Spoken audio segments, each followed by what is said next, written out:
শ্রীমদ্ ভগবদ্ গীতার বিষাদ যোগের 13 নম্বর শ্লোক। তত সংখ্যাশ্চ ভের্যশ্চ পর্ণবাণক গোমুখা সহসৈবাভ্যহন্যন্ত সশব্দস্তু মূলহ ভবৎ।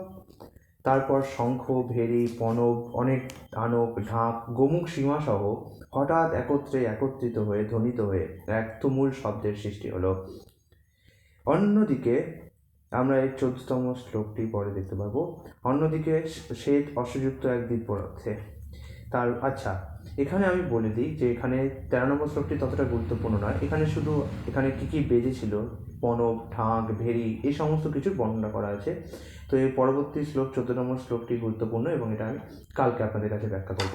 শ্রীমদ্ ভগবদ্গীতার এখনও অনেক শ্লোকই কমপ্লিট করা বাকি আছে, 67টির মতো শ্লোক। এবং এখানে আমি শুধু এর অনুবাদই করছি না, আমি এর সাথে সাথে এর তাৎপর্য সমূহ দিচ্ছি যাতে আপনাদের শ্লোকটি বুঝতে আরও সুবিধা হয়। আমি নিজে থেকে কোনো টিপ্পণী করার চেষ্টা করছি না। শ্রীল অভয়চরণবৃন্দ ভক্তিবেদান্ত স্বামী প্রভুপাদ যা তাৎপর্য দিয়ে গেছেন, আমার মনে হয় না এর পরে আর কোনো তাৎপর্য কারোর দেওয়ার প্রয়োজন আছে। তো আমি সেটাই শুধু আপনাদের কাছে তুলে ধরার চেষ্টা করছি। আশা করি যে ভিডিওটি, এই সিরিজটি আপনাদের ভালো লাগছে। আপনারা এছাড়া শ্রীমদ্ ভাগবতের তাৎপর্য দেখতে পারেন, কারণ আমি নিজেও যখন শ্রীমদ্ ভাগবত তাৎপর্য বাংলায় খুঁজতে গেছিলাম, আমি এবার ভাগবতের দাম ছিল প্রায় 7-8 হাজার টাকা। তো আমার পক্ষে তখন সেটা কেনা সম্ভব ছিল না।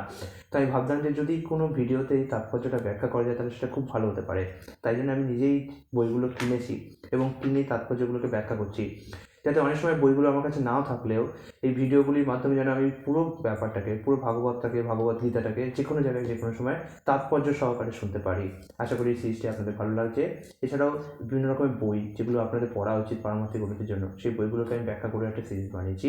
আর পারমার্থিক প্রশ্ন, এখানে মানুষের মনে অনেক পরমার্থ বিষয়ে অনেক প্রশ্ন থাকে, যেমন মাছ মাংস কেন খেতে পারবো না, মুসুরি ডাল কি হচ্ছে আমিষ, কিংবা আমাদের জীবেরও তো প্রাণ আছে, গাছেরও প্রাণ আছে, তাহলে কেন গাছ খেলে আমাদের কোনো পাপ হয় না, ইত্যাদি অনেক রকম পারমার্থিক প্রশ্ন থাকে। সেগুলো নিয়ে একটা পারমার্থিক প্রশ্নোত্তরের সিরিজ তৈরি করেছি।